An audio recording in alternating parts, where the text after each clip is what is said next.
Bismillahirrahmanirrahim.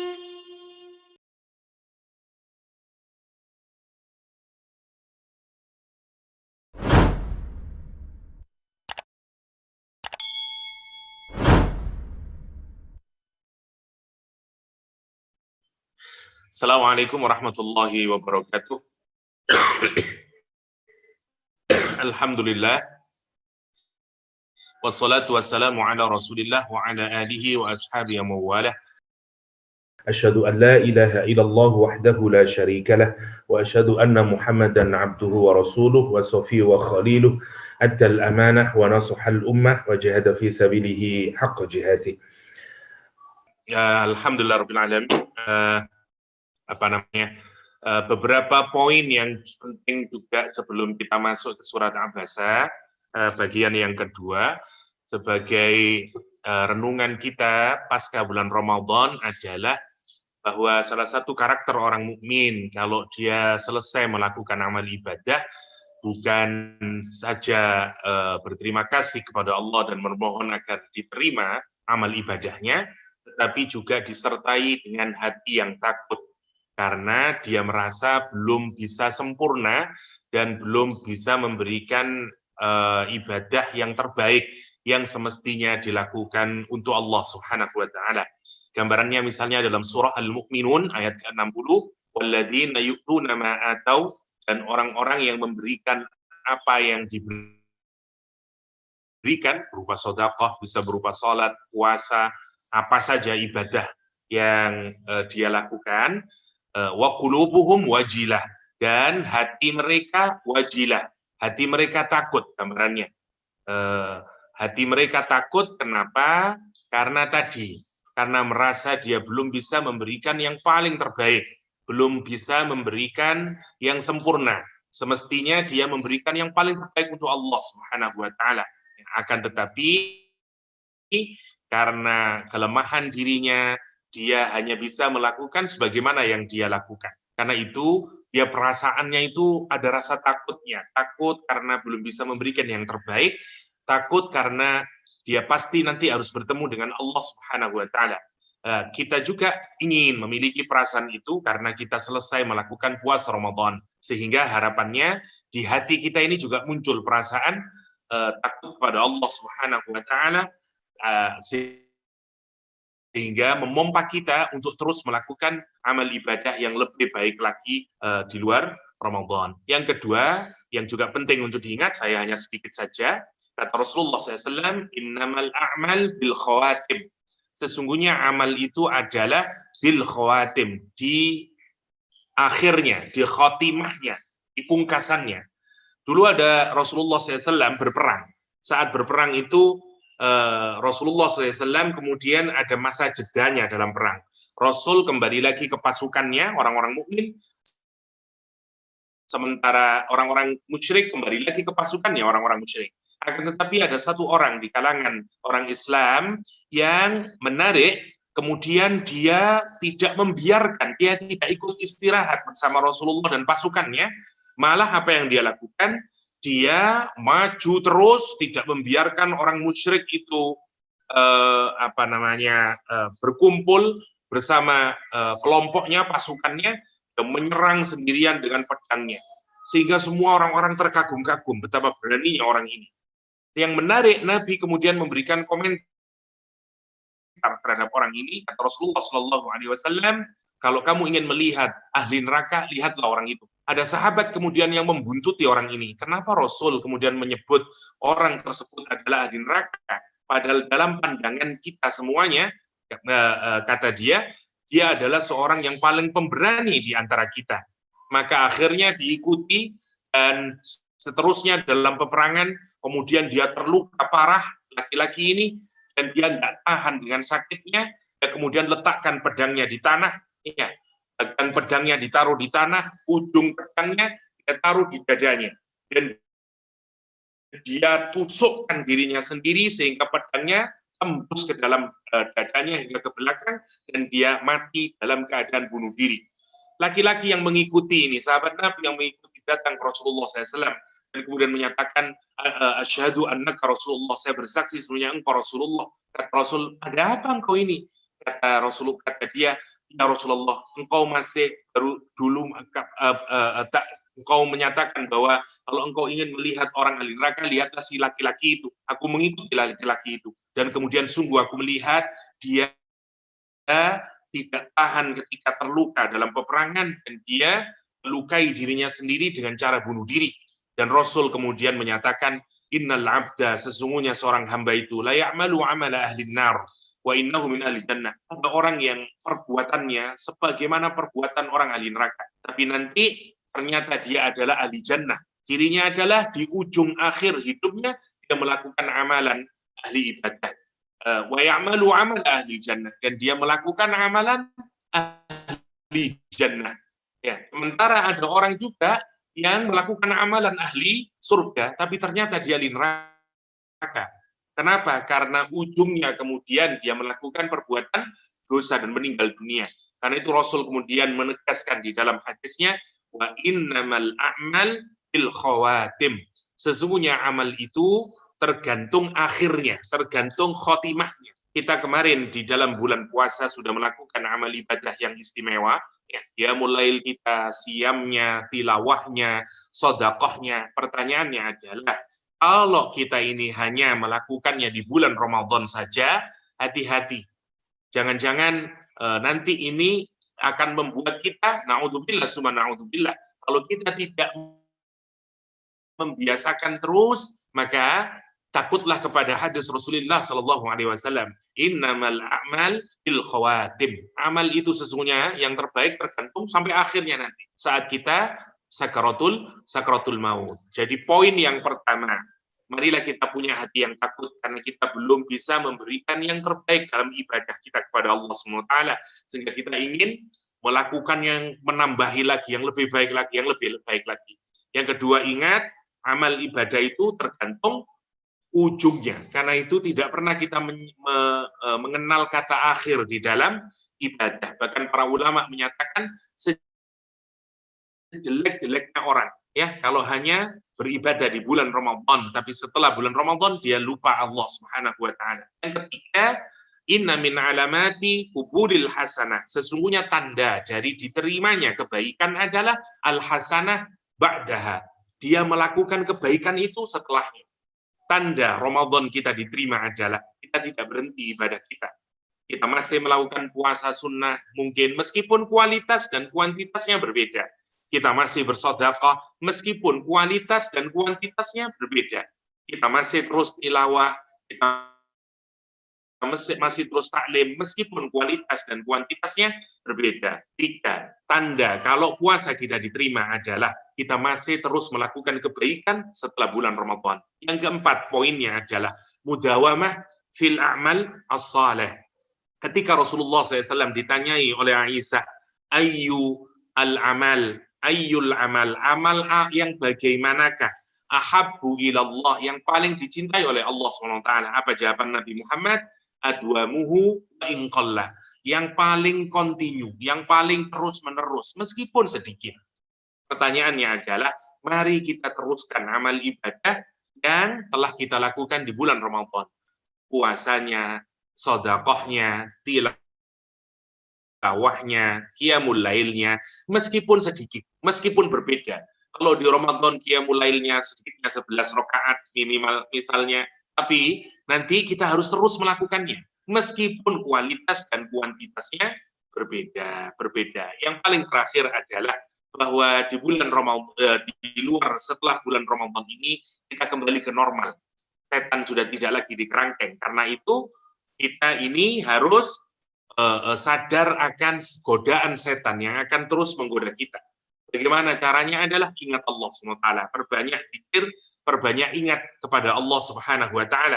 Karena kata Rasulullah SAW, idza dzakarallah, kalau kita itu mengingat Allah, khanasa, setan itu tidak akan membisiki kita, dia akan kembali, dia akan pergi. Tapi wa idza ghafala, tapi kalau kita lupa mengingat Allah Subhanahu wa taala, dia waswasa, dia akan membisiki kita untuk melakukan perbuatan yang jelek. Itu sebagai tambahan beberapa poin penting yang harus kita pikirkan pada Ramadan. Kita lanjutkan sekarang ke surah Abasa yang seingat saya itu terakhir sampai mata'allakum wa li'an'amikum. Ya, seingat saya. Jadi mestinya hari ini kita sudah sampai di ayat yang sebentar saya lihat dahulu. Berarti ayat berapa nih? Kalau saya tidak salah 24-an mestinya sekarang kita.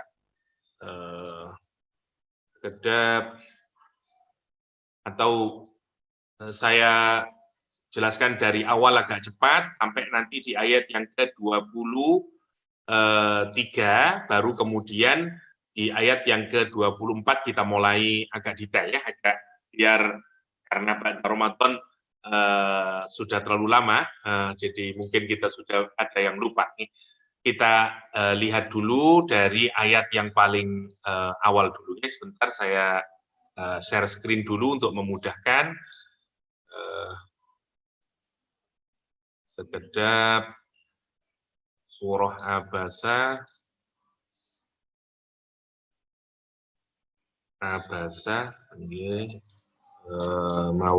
Imam Mawardi, oke.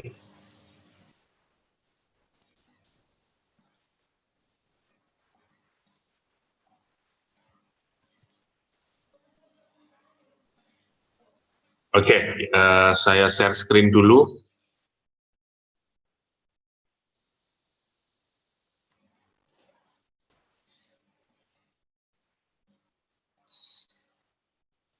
Oke, Bismillahirrahmanirrahim. Abasa wa tawalla an ja'ahul a'ma.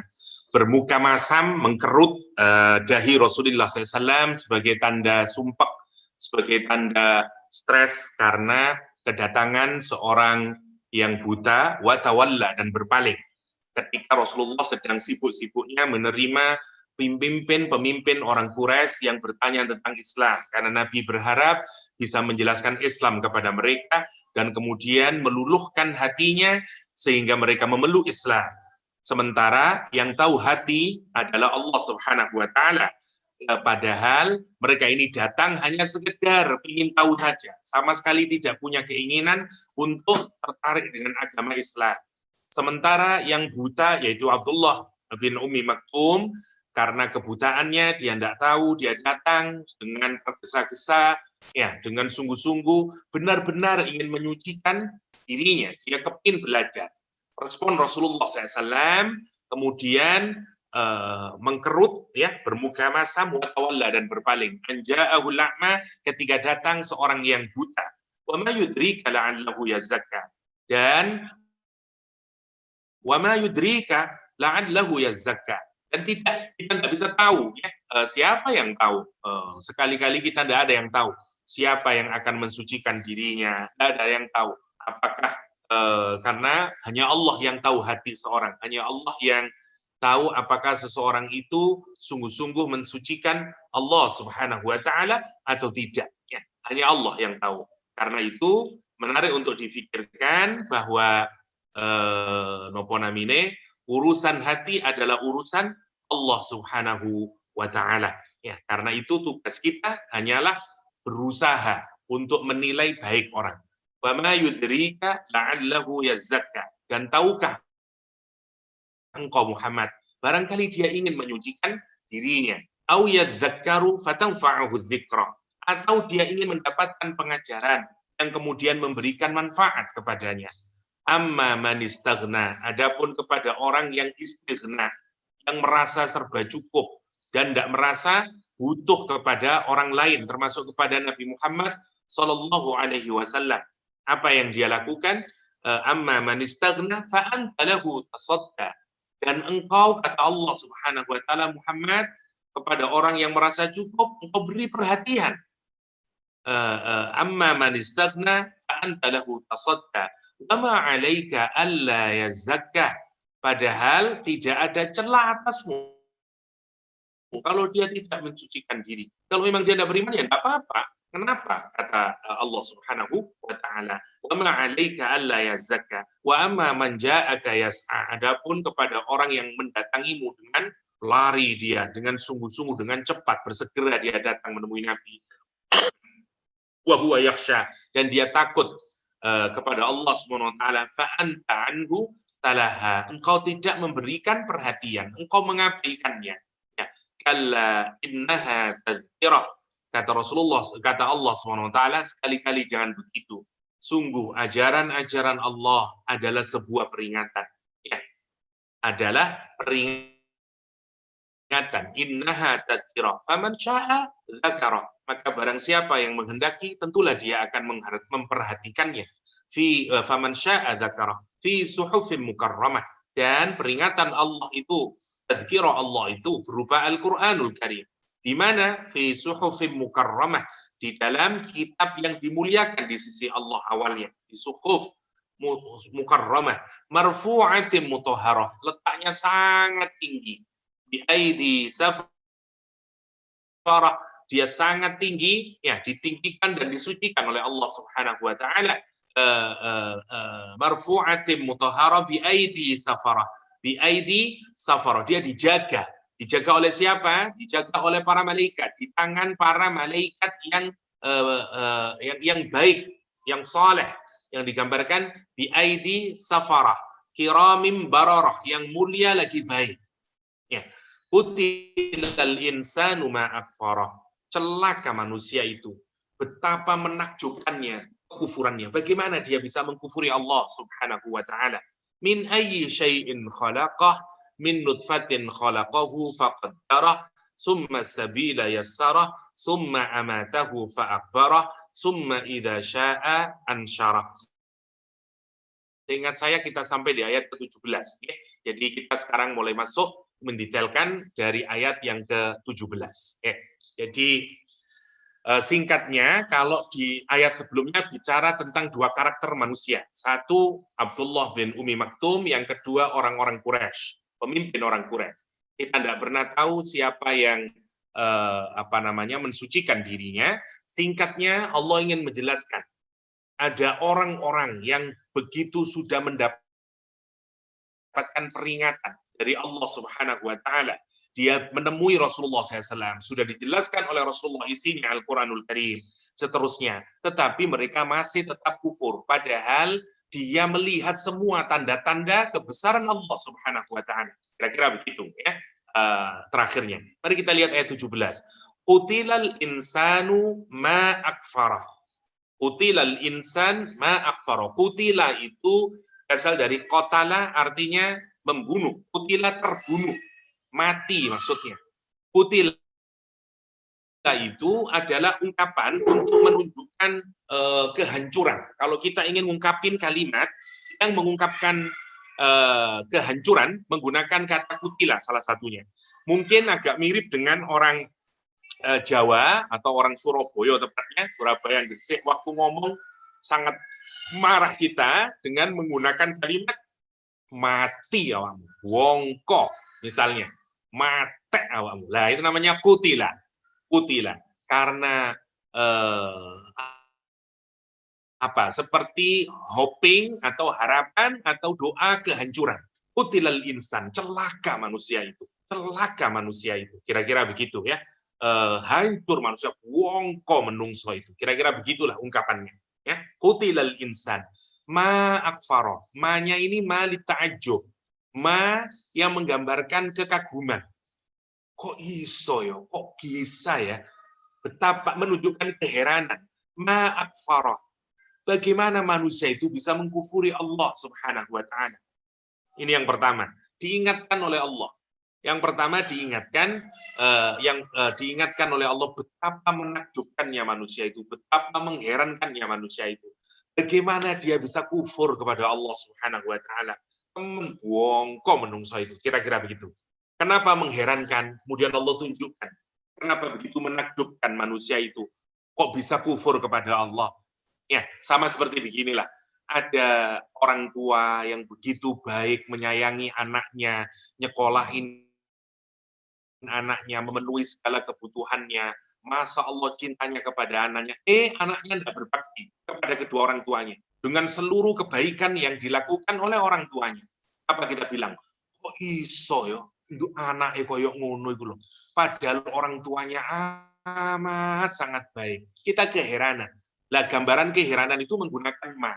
Ma, kira-kira begitu. Itu dan menarik, kita ini kalau menunjukkan keheranan karena super heran, biasanya ngomongnya panjang. Kok iso ya, aduh, ndak tutuk ya Allah, kok iso ya, kira-kira begitu. Lah itu diungkapkan Al-Qur'an dengan ma yang panjang, ma akfarah. Masya Allah. Ya, sama dengan keheranan kita.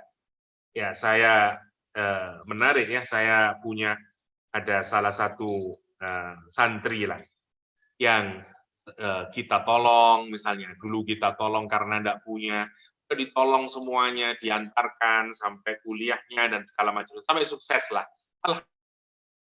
Alhamdulillah sudah menikah dengan orang yang cukup dan seterusnya. Tapi lupa, telepon enggak pernah, ngasih kabar enggak pernah, apa-apa enggak pernah. Nah, kemudian saya tanya sama temannya lagi, sesama santriwati, dan apa yang menarik kata dia, dulu dia enggak ada senangnya di Malang, disusahkannya. Saya sama istri terheran-heran, kok bisa begitu. Sampai orang tuanya, ya temannya juga keheranan. Kok bisa ya, bisa kayak begitu? Masya Allah kalau kita pikirkan. Ya, itu baru manusia saja. Kita bisa bingung, terheran-heran melihat ada seorang anak yang berbuat durhaka kepada orang tuanya yang amat sangat baik dan mencintai anaknya. Sekarang kita renungkan, bagaimana ada manusia yang diciptakan oleh Allah, dianugerahi dengan segala macam kenikmatan, kok bisa dia kufur kepada Allah Subhanahu wa taala? Itu kira-kira. Apalagi tadi apa gambarannya? Gambarannya adalah pemimpin Quraisy. Bukan yang Abdullah Umi Maktum. Kita mungkin orang yang belum paham, mungkin bisa, kalau Abdullah Umi Maktum kufur, mungkinlah karena dia buta, mungkinlah karena dia miskin, mungkinlah. Ini pemimpin Quraisy. Meskipun sebenarnya kalau orang itu miskin, kalau orang itu buta, tidak ada alasan dia bisa kufur kepada Allah SWT mestinya. Apalagi orang yang mendapatkan semua kenikmatan, lahir batin, kalau kita pikirkan. Ya, pemimpin Quraisy itu. Karena itu kalimatnya di Quran menggunakan kalimat utilal insan ma akfarah. Karena itu Allah menyatakan min ayyi syai'in khalaqa. Dari sesuatu yang seperti apa sih dia itu diciptakan? Kenapa dia bisa begitu sombongnya itu? Itu menarik ya. Kadang-kadang membuat kita ini sombong adalah karena kita lupa asal-usul kita. Ya, kita ini Masya Allah, seringkali kita punya teman, dulu waktu kecil, Masya Allah dekat sama kita, tapi setelah semua 10-20 tahun, ketika dia sudah menjadi pejabat, lupa dia. Kita panggil, enggak mau dia. Bagaimana cara mengingatkannya? Sampai nojuk ngono po, enggak ingat tak dulu sampean itu siapa? Nah, misalnya. Allah juga ingatin itu. Min ayyi syai'in khalaqah. Kenapa kita bisa sombong? Memang dari apa kita ini diciptakan oleh Allah? Hanya dari setetes air hina. Yang bahkan kalau mengenai baju, orang cepat-cepat menyucinya.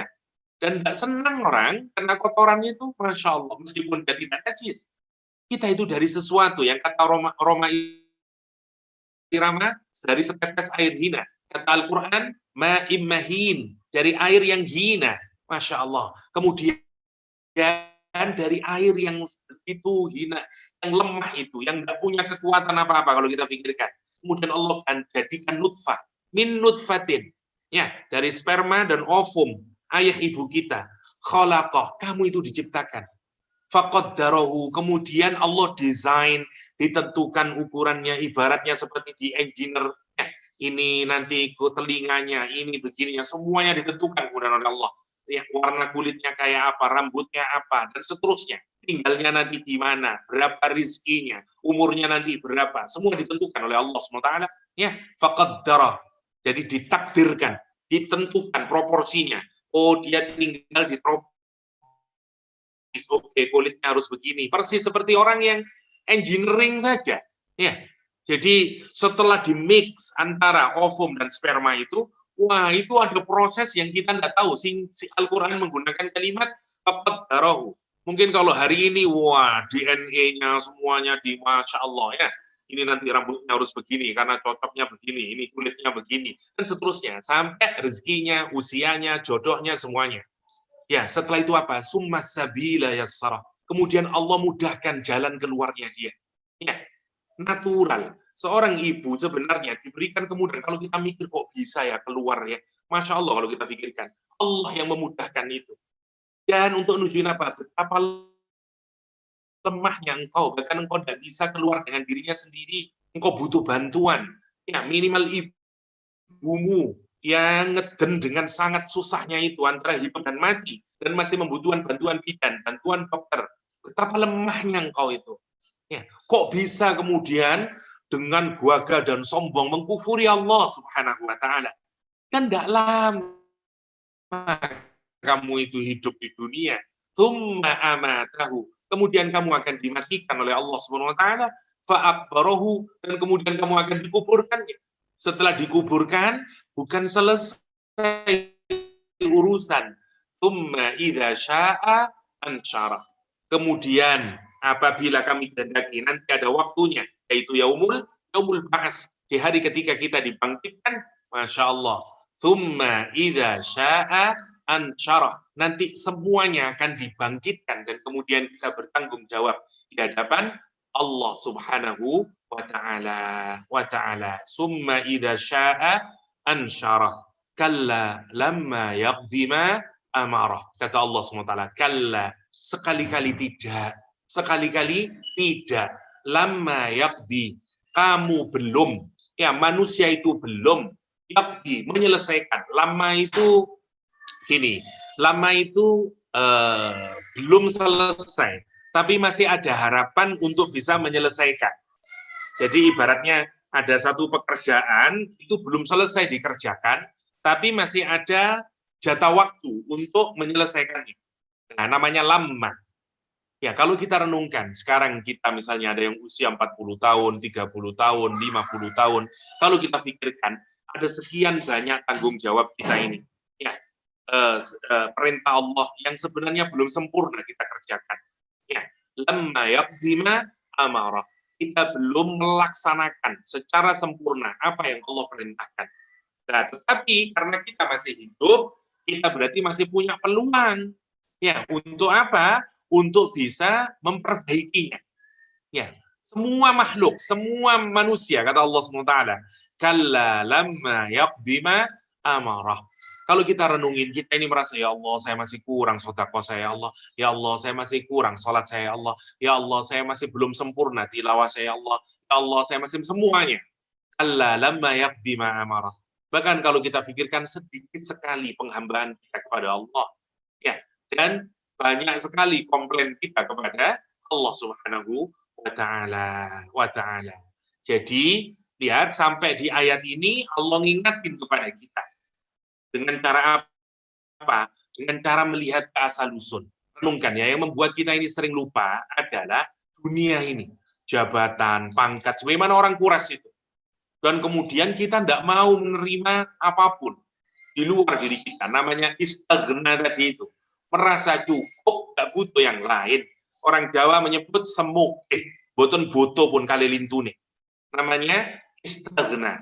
Akibatnya apa? Dia kufur kepada Allah. Dia merasa tidak butuh, lah semuanya sudah punya dia.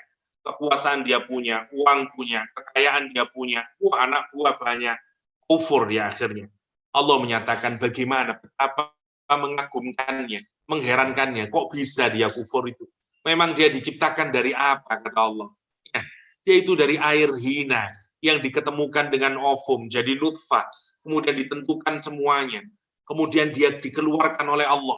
Hidup di muka bumi ini, ya, dan kemudian dimatikan, kemudian dikuburkan, nanti dia akan dibangkitkan oleh Allah.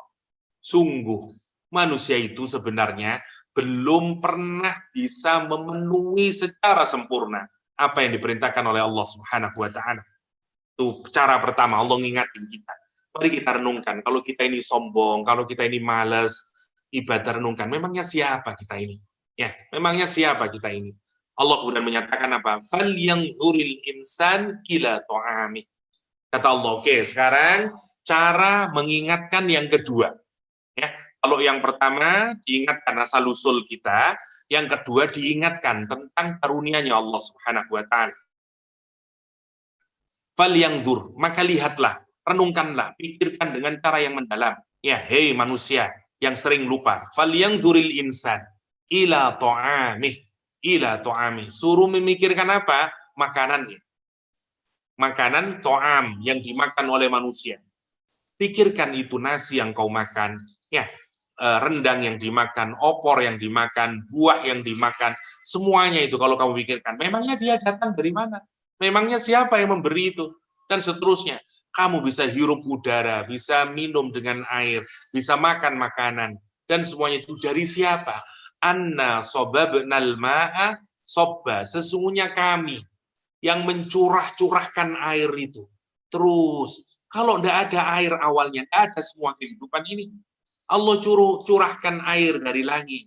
Summa sakoknal ardo sakka. Kemudian Allah belah bumi itu, ya tanah itu, sehingga kemudian memunculkan jambahnya.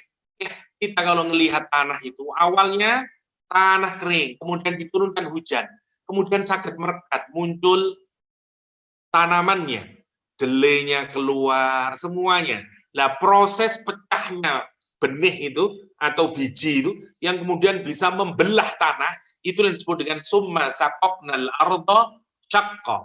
Ya, kemudian bisa tumbuh itu terus, ya Allah, jadi tanaman, kemudian jadi padi, jadi oren, jadi tanaman jeruk, dan segala macamnya. Fa'ambatsna, maka kami tumbuhkan, kata Allah, fiha, di bumi tersebut, habban, segala jenis biji-bijian. Ya, Masya Allah, mulai dari gandum, segala macam lah, padi, dan segala macamnya. Yang pertama, jenis. Jadi Allah sekarang menjelaskan nikmat yang paling dekat kepada kita, yaitu sesuatu yang kita konsumsi tiap hari. Ya, dan Allah menjelaskan mulai dari yang paling simple sampai nanti yang paling istimewa, yang paling luxurious.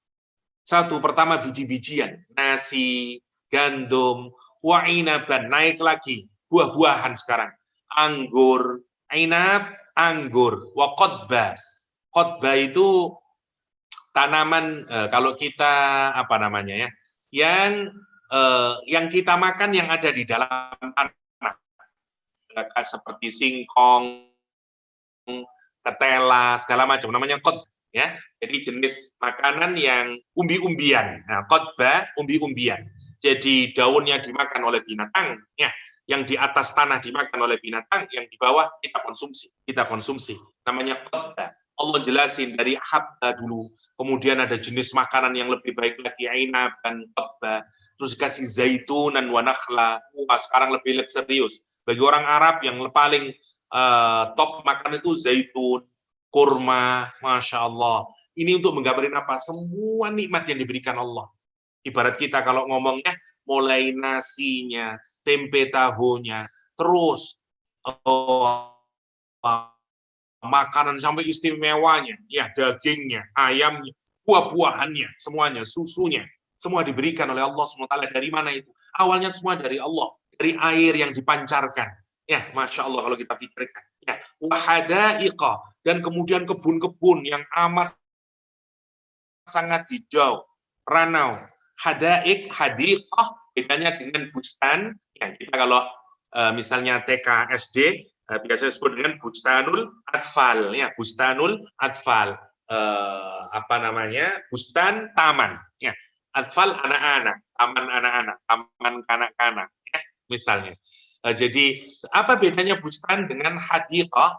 Kalau bustan itu taman biasa, tapi kalau hadiqah, taman yang saking hijaunya, banyak sekali pohon-pohonnya itu, batang-batangnya sampai berkaitan satu sama lain dan sangat hijau, saking suburnya, namanya hadiqah. Al-Quran menggambarkan, lihat, mulai dari yang biji sampai nanti menjadi hadiqah, dan bukan satu, hadaik, kebun-kebun, hulba itu begitu maksudnya. Jadi pohon yang rantingnya, dahannya saling intertwin, saling kaitan satu sama lain. Wa fakihatan wa abba, dan buah-buahan yang kalau kita makan membuat kita senang, ya, muka kita itu menjadi tersenyum, namanya fakihah. Ya, fakihah tersenyum, ya, fakihatun buah-buahan yang kita senang dan kita makannya itu tersenyum, seperti kalau kita makan enak ya, nah itu namanya fakihah. Allah menyatakan fakihatan Wa abba. Wa abba itu semua jenis rumput-rumputan yang di tanah, yang dimakan oleh hewan, dimakan oleh semua binatang. Namanya abba. Abba itu biasanya misalnya kalau turun, ini menarik, ada kisah Umar bin Khattab ketika baca ayat ini sampai di ayat wa fakihatan wa abba, kata Umar, a'rifu fakihah, kata dia, aku tahu ini fakihah, tapi aku tidak tahu abba. Apa ini abba, kata Umar bin Khattab. Ada orang Arab Badui yang menyatakan, ya Umar, kalau engkau kepingin tahu abba, abba itu adalah, kata dia, kalau turun hujan di tempat kami, karena di pedesaan ya, turun hujan, nanti esok pagi itu di celah-celah batu, kemudian muncul rumput-rumput yang hijau, namanya abba.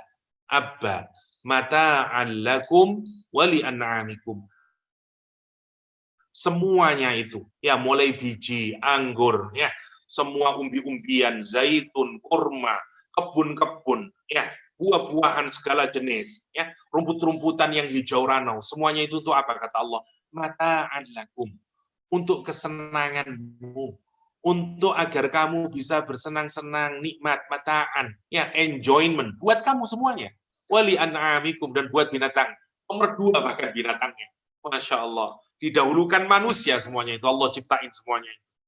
Nah, sekarang kita renungkan, kok bisa orang kufur? Kalau kita renungkan, wong Allah begitu baiknya, nyayangin kita, ngasih semuanya kenikmatan. Ibaratnya orang tua ngomong, aku sing gawekno segowamu, sing mecekno, yang bingung semuanya, sing aku ngasih makan dari kamu, dan seterusnya. Semuanya itu dari saya, kok bisa kamu tidak berterima kasih kepada aku, kira begitu. Jadi itu caranya ya. Kalau hati kita ini keras, kalau kita tidak bisa taat sama Allah, yang pertama renungkan siapa diri kita ini. Nomor 2, renungkan betapa banyak nikmat yang Allah berikan kepada kita. Nikmat yang paling dekat kepada kita adalah makanan itu. Perhatikan. Karena itu orang mukmin itu menarik ya. Nanti kalau dia makan, itu pun adalah mengingat Allah SWT. Falyanzuril insanu ila ta'ami. Perhatikan, hei manusia. Perhatikan, ya, kita disuruh mikir kepada apa? Kepada makanan yang kita makan itu. Kita renungkan kemudian, karena itu pantas Rasulullah SAW ya diceritakan ketika dilanda kelaparan di musim panas. Pada saat itu Abu Bakar dan Umar juga pergi ke masjid. Ketika bertemu, keduanya bertanya, kenapa kamu ke masjid? Karena saya lapar, tidak ada makanan di rumah. Sama, dan mereka menemui Rasulullah SAW. Rasul kemudian mengajak keduanya pergi ke salah satu rumah sahabat. Sahabat itu sangat senang. Dia memberikan kurma basah, kurma kering. Dia menjamu Nabi dengan daging kambing dan seterusnya. Nabi kemudian menyebut satu persatu, daging kambing, kata Nabi, ya, roti, kurma basah, kurma kering, tamer, rutop, katakan Nabi, semua nanti akan dimintai pertanggungjawaban kepada Allah Subhanahu wa taala. Ya. Dan Nabi menyatakan summa latus'alunna yauma idzin 'anin na'im. Dan nanti di kemudian hari, ya, latus'alunna, pasti kalian semuanya akan dimintai tanggung jawab. Yauma idzin, di hari itu. Nanti di yaumul kiamah. Apa? Dimintai tanggung jawab apa? Anin na'im, atas semua nikmat yang kita terima. Renungkan itu semuanya. Semua nikmat yang diberikan oleh Allah. Dari makanan yang kita makan. Dan belum lagi yang lainnya. Belum lagi keluarga, belum lagi tetangga, belum lagi pekerjaan, belum lagi segala macam. Kita ini dikepung dengan nikmat yang diberikan oleh Allah SWT. Karena itu tidak mungkin kalau orang mau merenungin itu, dia akan mengkufuri Allah Subhanahu wa taala. Mata'an lakum wa li'an'amikum. Nah, 1 dan 2 tadi, cara untuk mengingatkan Allah SWT kepada kita semuanya, dalam psikologi disebut dengan positive reinforcement. Ya, disebut dengan positive reinforcement. Positive enforcement, ya, atau reinforcement, ada apa-apa. Enforcement. Jadi, kita ini, karena kalau kita pingin ada, yang kedua namanya negative reinforcement. Oke. Jadi kalau kita ingin nasihati orang menuju yang baik, caranya 2. 1 dengan cara yang positif, Yang kedua dengan cara yang negatif. Ya, contoh yang positif itu begini, misalnya saya punya istri yang tidak bisa taat kepada saya, misalnya. Maka kalau yang positif, saya ingatin yang baik-baik dulu. Saya kurang apa sih sama kamu? Bukankah saya sudah ngasih belanja kamu 1 hari 1 juta? Ya, bukankah saya sudah kasih kamu emas 2 kilo, berlian 3 ton misalnya, dan seterusnya lah. Jadi namanya positive reinforcement. Kita mengingatkan kebaikan-kebaikan. Nah, namanya, kita ini penting begitu. Jadi cara pertama, kalau kita mau mengingatin siapa saja, anak kita, pasangan kita, orang lain, ingatin kebaikan. Misalnya anak buah kita, ya pekerjaannya mbalelo, nggak karu-karuan, ingatin kebaikan. Siras, kulon ini kurang nopo sih jenengan, misalnya. Jadi diingatkan positive reinforcement namanya. Nah, di Al-Quran, di surat Abasa, positive reinforcement-nya berupa 2. Satu tadi, asal-usul kita, asal-usul, ya, dari nutfah, ya, dan seterusnya tadi ya, untuk hanya mengingatkan, agar kita tidak lupa. Yang kedua, diingatkan apa tadi? Nikmat yang diberikan oleh Allah. Nikmat, ya. Dengan diingatkan apa? Mulai dari air, sampai ke pohon-pohon, buah-buah, dan segala macamnya itu. Ya, Masya Allah. Kemakanan, makanan. To'am, kata dia. Sekarang setelah diingatkan 2 hal ini, Allah melengkapinya dengan mengingatkan kita, kalau ada orang diingatkan yang baik-baik, masih tidak berubah, ya, anak kita, saya pernah ngotot nih, misalnya ada mahasiswa yang Masya Allah, nilainya 0, karena tidak pernah masuk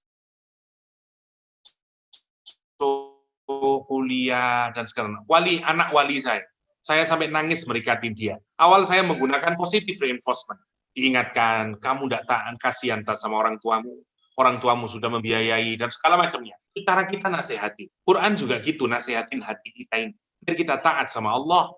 Yang pertama, diingatkan, siapa memang kita ini? Ya, kok bisa sombong itu? Dan sebentar lagi kita juga akan mati, kita akan bertemu dengan Allah SWT. Yang pertama caranya. Yang kedua, diingatin makanan, nikmat, semua nikmat. Ya, diingatin nutfah, dan sampai nanti kematian kita. Amatahu fa'akbaroh, dan kebangkitan kita nanti. Karena kita akan tanggung jawab. Dan sama, makanan juga sama, karena nanti kita akan ditanyai, kita juga tanggung jawab. Ya, semua ini harus dipertanggungjawabkan nanti. Nah sekarang negatif enforcement-nya. Negatif reinforcement-nya, Allah sekarang ngasih yang negatif. Kalau kamu tidak bisa berubah,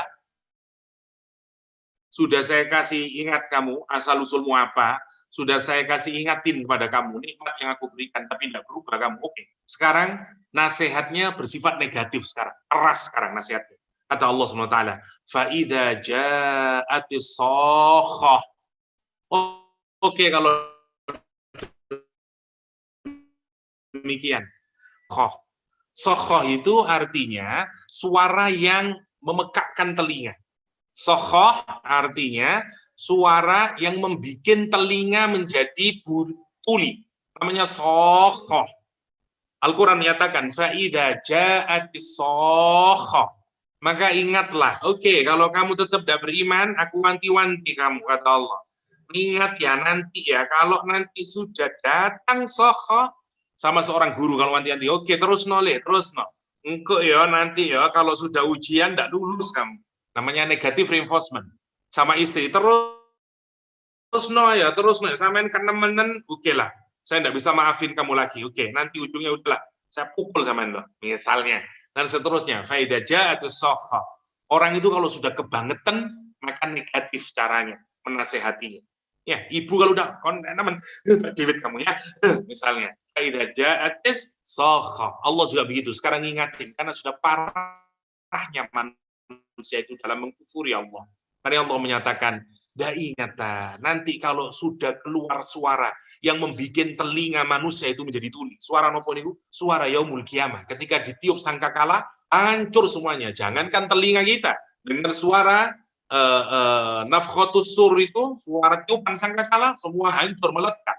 Dan suara itu akan membuat tuli kita. Gimana kejadiannya nanti kalau kayak begitu? Yaum, pada hari itu, yafirru, lari. Benar ya, dalam Al-Quran lari itu macam-macam. Ada rohaba, ada abaqa, ada farra. Farra itu lari karena ketakutan, lari karena terrifying. Misalnya dikejar anjing di belakang kita, herder, kita ketakutan, namanya farra. Bukan lari biasa, farra ini. Farra lari karena ketakutan. Atau misalnya di belakang kita melihat hantu yang nyakitin, yang menakutkan, wah misalnya kita lari tergirit-girit, namanya farra. Al-Quran nanti menggambarkan orang itu lari ketakutan. Yauma yafirru al-mar'u. Benar ya, Quran tidak menggunakan kata ar-rajul. Padahal kalau untuk individu, kadang dalam Al-Quran menggunakan kata rajul. Yauma yafirru rajulu. Tidak di sini. Yauma yafirrul mar'u. Mar'u itu berkaitan dengan muru'ah, dengan kedirian seseorang, dengan individualismenya seseorang. Karena Allah menyatakan masing-masing orang nanti. Ya, lihat Al-Quranul Karim menggambarkan. Nanti kalau orang itu tidak beriman, lihat apa yang terjadi. Mereka lari dengan penuh ketakutan. Orang lari dari siapa? Min akhi, dari saudaranya. Dulu dia merasa sombong karena masih punya saudara, masih punya ini. Dan nanti mereka akan lari ketakutan.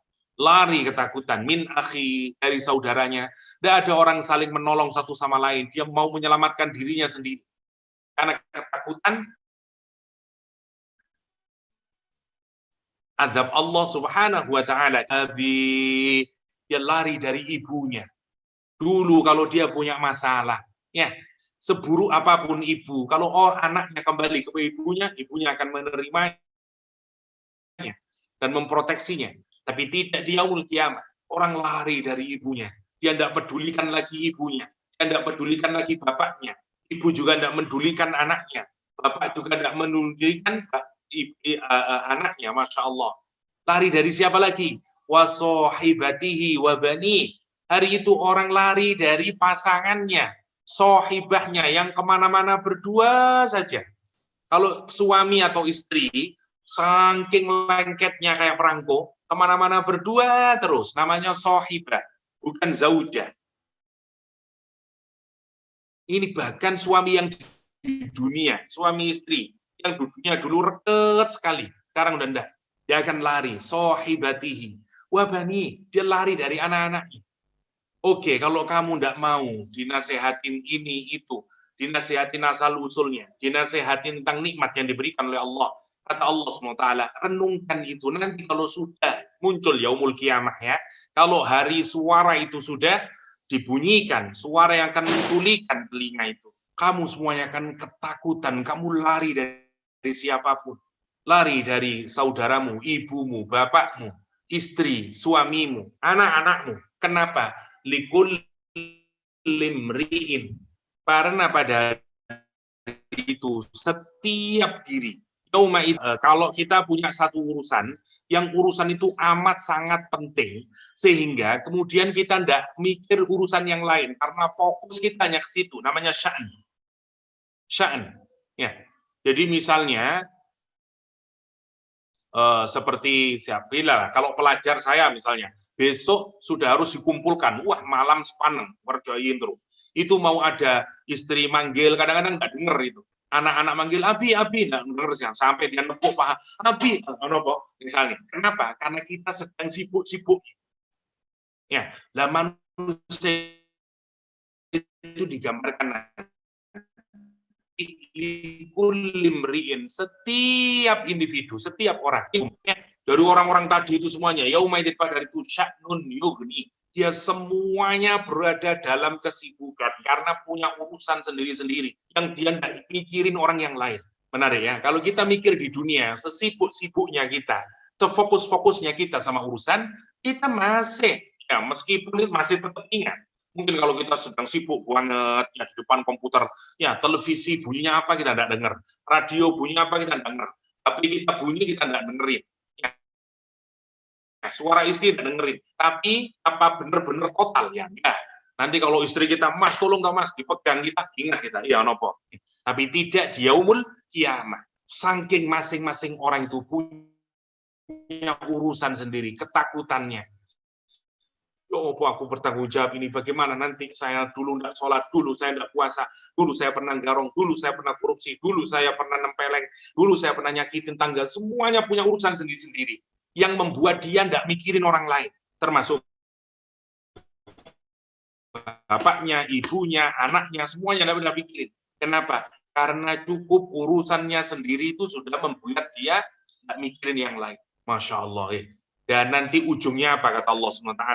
Ujungnya manusia itu hanya terbelah menjadi dua. Wujuhun yauma idim musfirah, dhahikatum mustabsyirah, wa wujuhun yauma idin 'alaiha ghabarah, tarhaquha qatarah. Yang pertama, manusia itu wujuhun, ada banyak, meskipun bukan semuanya ya.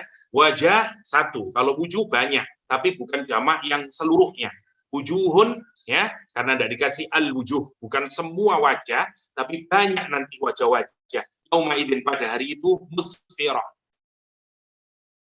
glowing, shining ya, cemlorot bunga, namanya musfirah. Musfirah dari kata safaro. Safaro itu membuka. Sesuatu yang awalnya ketutup terbuka, namanya safara. Musafir, kenapa disebut musafir? Karena dia membuka tanah yang baru. Awalnya belum pernah ke Gresik, terus ke Gresik, oh ini tak Gresik itu. Jadi Gresik kebuka, namanya musafir. Ya, karena itu disebut dengan musafir. Safir, Pak Dubes. Dubes itu bahasa Arabnya safir. Kenapa? Karena dia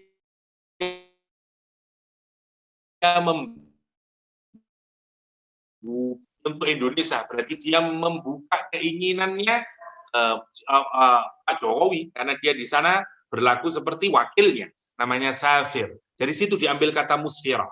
Jadi ibaratnya wajahnya ini terbuka kemudian menjadi bunga, shining, glowing, senang. Dan digambarkan setelah dibuka apa? Dhahikatun, tertawa dia, tersenyum saking bunga ya. Sampai Al-Quran menggambarkan dhahikah, kesenyum dia. Mustabsyirah, ya, karena apa dia tersenyum, senang sekali? Karena kabar gembira yang diberikan, itu loh umamu, itu loh nanti istrimu, itu loh nanti kamu berkumpul dengan anak-anakmu, itu loh real estate-mu, itu loh, dan segala macamnya diberikan oleh Allah. Yang satu. Yang kedua, wa wujuhu yauma idzin 'alaiha ghabarah, dan wajah juga pada hari itu 'alaiha, di atas wajahnya itu ghabarah, debu. Ghabarah itu lagi-lagi debu dalam Al-Qur'an macam-macam ya. Ghabarah itu debu yang berterbangan kemudian nempel di mana, namanya ghabarah. Namanya ghabarah. Nanti wajahnya orang ini dipenuhi dengan debu. Gambaran apa? Gambaran kehinaan. Itu simbolik saja. Seperti orang kalau kita sedang sedih atau sumpek, itu nggak ada cerah-cerahnya wajahnya. Rasanya ditutupi dengan kegelapan.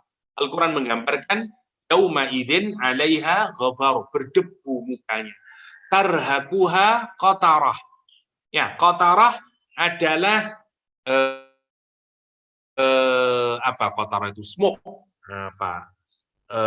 Kalau kita ngidupin api, terus bagian hitam yang ada di atasnya itu namanya qatarah. Napa namanya niku? Apa sih? Asapnya itu namanya qatarah. Nah, asap yang hitam namanya qatarah. Orang yang super pelit, ya, dalam bahasa Arab disebut dengan qatir. Qatir. Kenapa? Karena kalau kita ke rumahnya, kita cuma dapat asapnya saja. Masak rendang banyak, kecium oleh tetangganya. Terus kita datang ke rumahnya, ternyata tidak dapat apa-apa, kecuali asap dari asap hitam dari rendangnya saja. Masya Allah. Orang yang kayak begitu dalam bahasa Arab disebut dengan qatir. Qatir. Saya tidak tahu apa ada hubungannya dengan kentir, ya, atau orang Jawa kentir macam ini, tidak tahu saya. Tapi qatir adalah orang yang super pelit. Nah, qataro itu kayak begitu, jelaga yang hitam, ya, asap yang hitam itu, mengepul asap hitam. Ya, kalau kita menghidupkan api, qataro. Jadi qatarohnya itu tarhaquha. Rohaqa itu climbing up, jadi seperti naik ke atas. Jadi smoke ya, atau jelaga yang hitam atau asap yang hitam itu naik memenuhi wajahnya, menutup wajahnya. Sebagai gambaran apa? Gambaran kesedihan, puncak dari kengerihan semuanya. Yang satu gambarannya wajahnya gembira, tersenyum, ya penuh glowing, shining, cerah sekali. Yang satu berdebu, berasap hitam sebagai gambarannya. Siapa mereka itu, kata Allah? Ulaika humul kafaratul fajarah. Mereka itulah, mereka al-kafarah, orang yang banyak kali mengkufuri Allah Subhanahu wa taala. Ya, tahu kebenaran tapi dia kufur. Al-fajarah. Fajarah dari kata fajar. Fajar itu artinya membuka. Jadi kalau malam yang gelap gulita, kemudian ada cahaya yang merobek kegelapan malam itu untuk pertama kalinya, disebut fajar. Karena itu di waktunya disebut dengan waktu fajar. Kenapa? Karena dialah waktu pertama cahaya bisa menerobos kegelapan malam. Karena itu disebut dengan fajar. Berarti fajr adalah orang yang merobek aturan Allah. Ya, semua sudah diatur Allah, ini halal, ini haram, dia robek. Ya, namanya fajir. Kalau merobeknya berkali-kali dan banyak sekali dia melanggar aturan Allah, bahasa Arabnya fajarah. Dan itu Al-Quran menyatakan ulaika humul kafaratul fajarah. Mereka itulah orang yang banyak mengkufuri Allah Subhanahu wa taala dan banyak nopo? Banyak memotong atau banyak melanggar atau banyak menerobos aturan-aturan yang sudah yang sudah diatur oleh Allah Subhanahu wa taala. Ulaika humul kafaratul fajarah. Jadi singkatnya kalau kita pikirkan, surah Abasa ini satu diawali dari kisah, berangkat dari kisah yang mengkritik Rasulullah SAW untuk menunjukkan apa? Meskipun dikritik kepada Nabi, tapi menunjukkan keagungan Rasulullah SAW. Betapa agungnya, hatta ketika Rasulullah salah menurut Allah, itu pun menunjukkan kualitas yang sangat agung.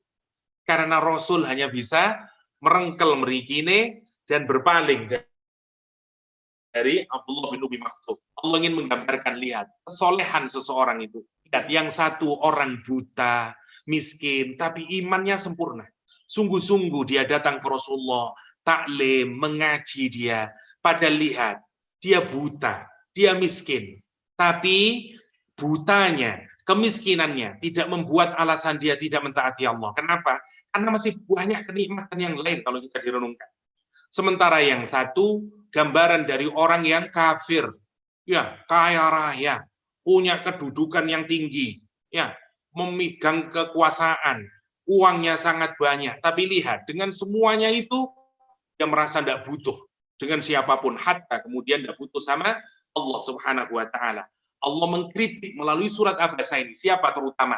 Pemimpin-pemimpin Quraisy, orang-orang yang tidak bisa beriman kepada Allah, yang kufur kepada Allah. Caranya dengan cara apa? Dengan dua. Satu, diingatkan dengan cara yang negatif, diingatkan dengan cara yang positif. Yang pertama, yang sering membuat orang lupa kepada Allah, lupa untuk tidak beribadah kepada Allah adalah dia lupa karena dia mungkin diberi nikmat oleh Allah berupa harta benda, berupa jabatan. Ingat, siapa engkau? Diingatkan dengan asal-usulnya yang pertama. Yang kedua, diingatkan bahwa dia berasal dari nutfah yang hina. Terus, sebentar lagi kamu akan mati. Dan kalau mati mau kemana? Kamu akan bertanggung jawab di hadapan Allah SWT. Yang kedua, diingatkan dengan seluruh nikmat yang diberikan oleh Allah kepada dia.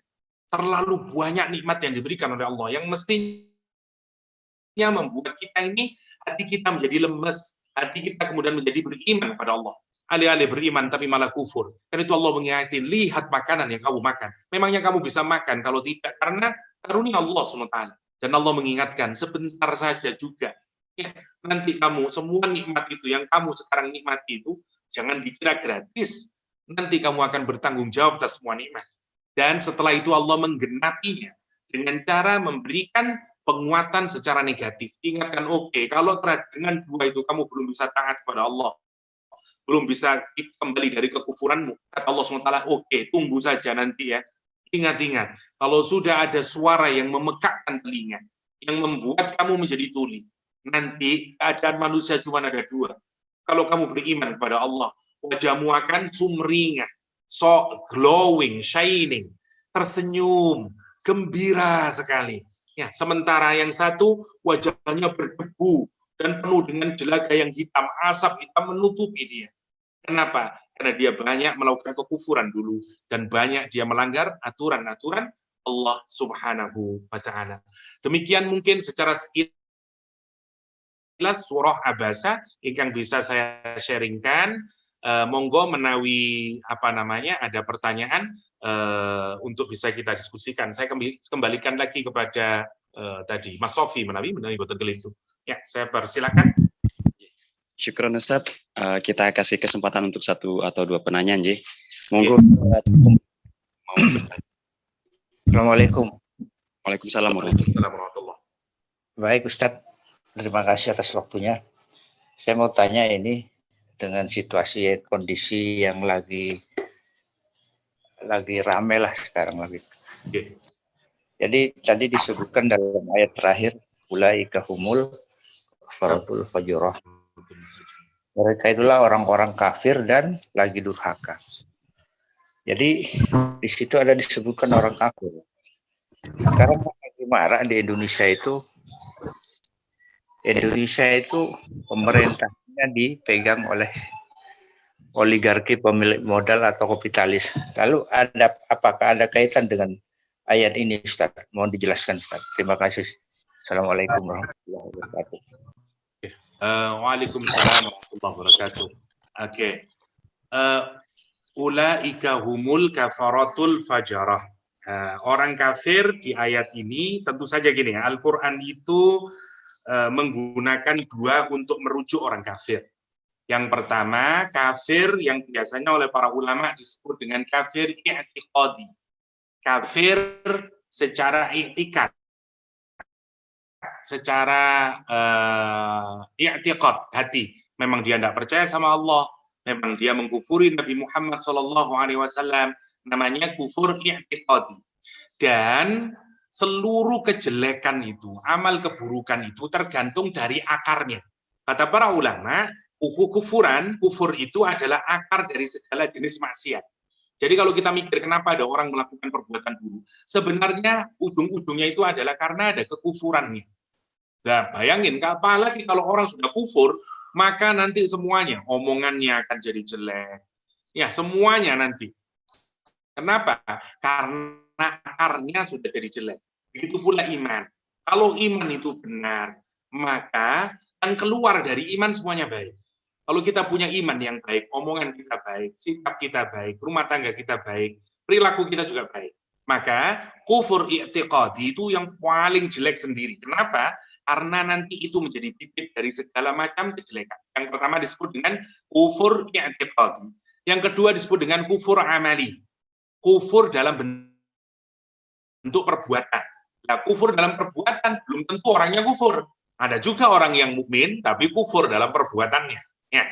Nah, tingkat-tingkatnya berbeda. Nah, kalau dia banyak melakukan perbuatan maksiat tapi masih mukmin, namanya fasik. Namanya fasik. Ya. Kalau dia banyak bahkan melakukan perbuatan yang besar, ya, zalim tapi belum mengeluarkan dari keimanannya. Kecuali orang-orang murjiah yang percaya bahwa kalau orang sudah melakukan dosa besar, dia kufur. Dalam Islam tidak. Dalam ahli sunnah wal jamaah, dalam Al-Quran dan hadis yang sahih, boten. Meskipun orang melakukan dosa besar, tidak mengeluarkan dari Islam. Kalau dia tidak syirik kepada Allah Subhanahu wa Ta'ala. Jadi, kekufuran itu pada tingkat yang kufur tadi, itu lebar jangkauannya. Satu, yang kufur i'tiqadi mesti kufur amali. Lah, yang mukmin, yang muslim ya, itu juga bisa melakukan kekufuran amali. Ya, kalau apa? Kalau dia melakukan perbuatan maksiat, dia kufur. Karena itu kata Rasulullah, tidaklah mencuri orang yang mencuri kecuali dia bukan mukmin. Ya, tidak beriman orang yang berzina saat dia berzina. Kata Rasulullah SAW. Kenapa? Karena sesungguhnya dia melakukan perbuatan kufur. Dan itu harus hati-hati, karena itu kita dituntut istiqomah tadi. Jangan merasa nggak apa-apa lah, sekali-kali lah, yang namanya manusia. Enggak, karena lagi-lagi innamal a'mal bil khawatim. Amal itu tergantung yang akhir. Nanti kalau kita mau melakukan perbuatan maksiat, oke, nanti besok lagi. Siapa yang bisa berani menjamin ujung akhir kita nanti tidak pada saat kita melakukan maksiat? Karena itu kita tidak boleh. Kita harus memaksa diri kita untuk terus istiqomah di dalam kebaikan. Nah, pertanyaannya sekarang kita masuk ke konteks pemerintahan, ya. Apakah para kapitalis, pemilik modal besar yang mungkin ada di balik pemerintahan, wallahu alam, kita tidak cukup data, misalnya, meskipun memang banyak indikasinya, Allah alam gini, ya, sebenarnya tidak ada satu pemerintahan pun di dunia ini yang bisa berdiri sendiri, ya. Hatta Amerika Serikat yang paling demokratis, ya, negeri yang paling demokratis lah katanya. Jadi selalu ada 3 kekuatan yang menopang pemerintahan. Yang satu biasanya disebut sebagai political leaders atau pemimpin para politikus, ya. Yang pertama, yang kedua militer, pemimpin militer. Yang kedua, yang ketiga pemilik modal besar, para kapitalis yang memiliki harta yang sangat banyak.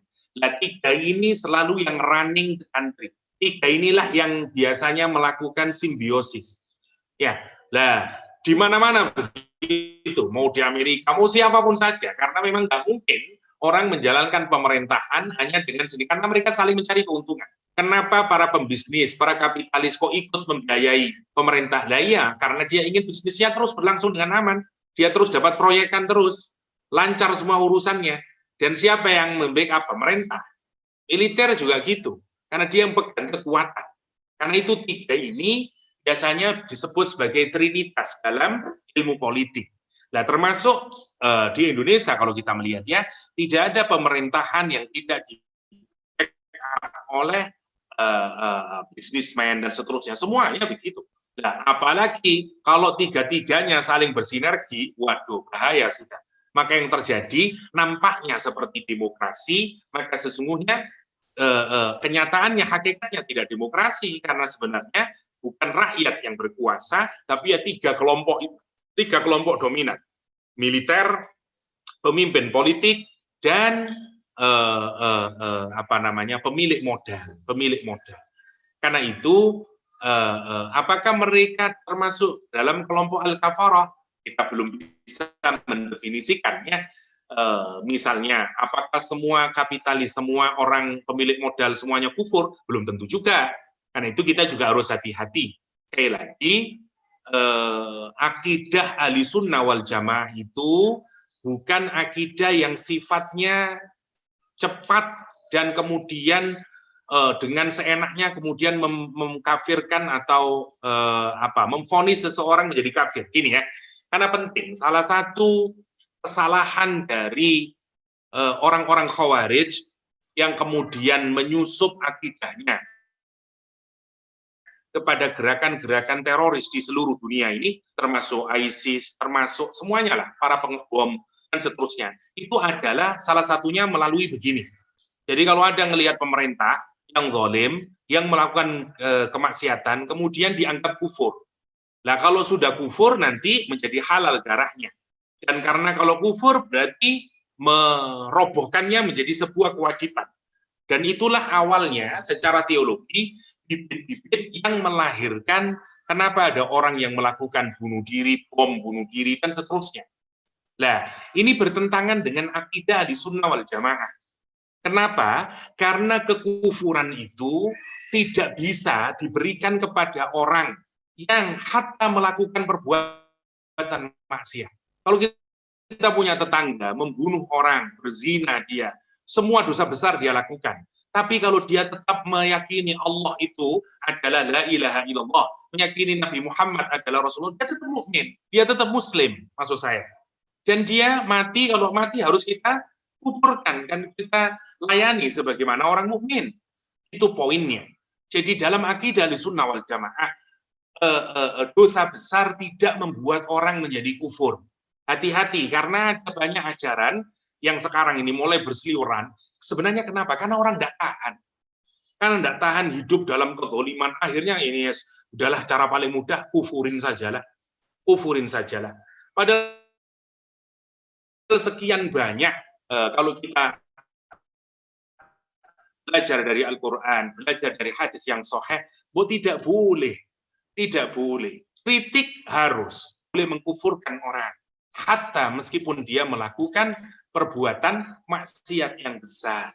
Maksiat yang besar. Karena kufur itu resikonya sangat besar. Dan apalagi kita kalau menuduh orang itu kufur, sementara dia tidak kufur, maka nanti kekufurannya kembali kepada yang mendakwah. Yang mendakwah. Karena itu pintu yang paling mudah untuk kita melakukan tindakan kezaliman. Caranya adalah kufurkan dulu. Setelah kufur nanti akan mudah melakukan tindakan-tindakan kezaliman, tindakan-tindakan teroris sebagaimana akidahnya ISIS, akidahnya Al-Qaeda, itu caranya begitu. Melihat semua pemerintahan sebagai pertama disebut dengan misalnya tauhid, nanti dinaikkan lagi menjadi kufur. Kalau sudah kufur sudah tidak ada bai'ah, tidak ada penerimaan terhadap pemerintah, sehingga kemudian akhirnya dia akan melawan pemerintah dengan cara merobohkannya, bikin gerakan ya, di bawah dan seterusnya. Dan ini bukan sikap ahli sunnah wal jamaah. Bahkan lihat kategori yang paling minimal untuk menyebut negara Muslim itu bahkan kalau kita lihat kapan sih kita ini negara itu boleh kita anggap sebagai sebuah negara Muslim. Ukuran paling minimal kata saya di Saudi Arabia adalah jika kita bisa melaksanakan amal ibadah secara publik, secara aman. Di Indonesia misalnya, sholat 5 waktu masih oke, tidak dilarang kita. Sholat Jumat tidak dilarang, nikah difasilitasi negara, haji difasilitasi negara.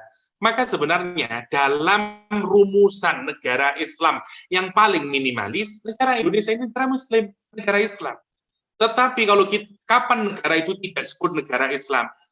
Misalnya, kata Syekh bin Baz, kalau azan tidak boleh di publik, kalau orang dibatasi melakukan amal ibadah di depan publik, karena itu seperti Australia, Amerika, Eropa, adalah negara-negara non-Islam. Nah, masalahnya, satu, nanti pintunya, setelah orang itu biasanya mengkufurkan pemerintah, yang kedua, pintu masuknya untuk kita kemudian menjadi teroris adalah misalnya ya, ini hanya saya lebarkan saja. Misalnya, kemudian kita diperkenankan untuk melakukan tindakan apa saja karena menganggap negeri kita adalah negeri kufur. Negeri kita negeri kufur seperti yang dilakukan oleh apa? NII, Negara Islam Indonesia. Caranya begitu, direkrut mahasiswa-mahasiswa di Jakarta dan seterusnya karena menganggap apa? Pemerintah ini tidak Muslim. Pemerintah ini bukan negeri Islam, karena kita harus bikin sendiri. Karena itu mereka bikin negara Islam Indonesia, dan seterusnya, dan seterusnya.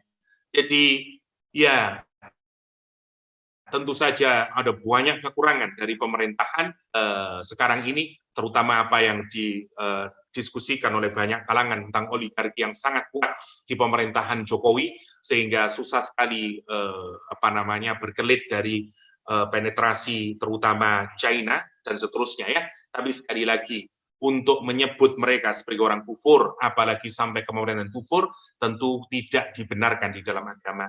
Dan apa yang disebut sebagai ulaika humul kafaratul fajarah tidak diarahkan ke sana. Kafir di sini dalam pengertian i'tiqadi. Kafir dalam pengertian mereka yang mengkufuri Allah SWT. Ada Rasulullah, ada Al-Quran, orang Quraisy tidak mau beriman kepada Rasulullah SAW, dan kemudian dia melakukan kufur amali. Karena itu mereka disebut oleh Allah sebagai ulaika humul kafaratul fajarah. Sekali lagi semoga kita semuanya dijadikan Allah orang-orang yang bisa mentaati Allah dengan sempurna dan sebaik-baiknya. Dan sekali lagi, semua amal ibadah yang sudah kita lakukan di bulan Ramadan, semoga bisa kita istiqomahkan di hari-hari, bulan-bulan di luar Ramadan, sehingga nanti kita pulang kepada Allah SWT dalam keadaan sudah menjadi orang yang beriman secara sempurna dan diterima seluruh amal ibadah kita, dan kelak kita dimasukkan ke jannahnya.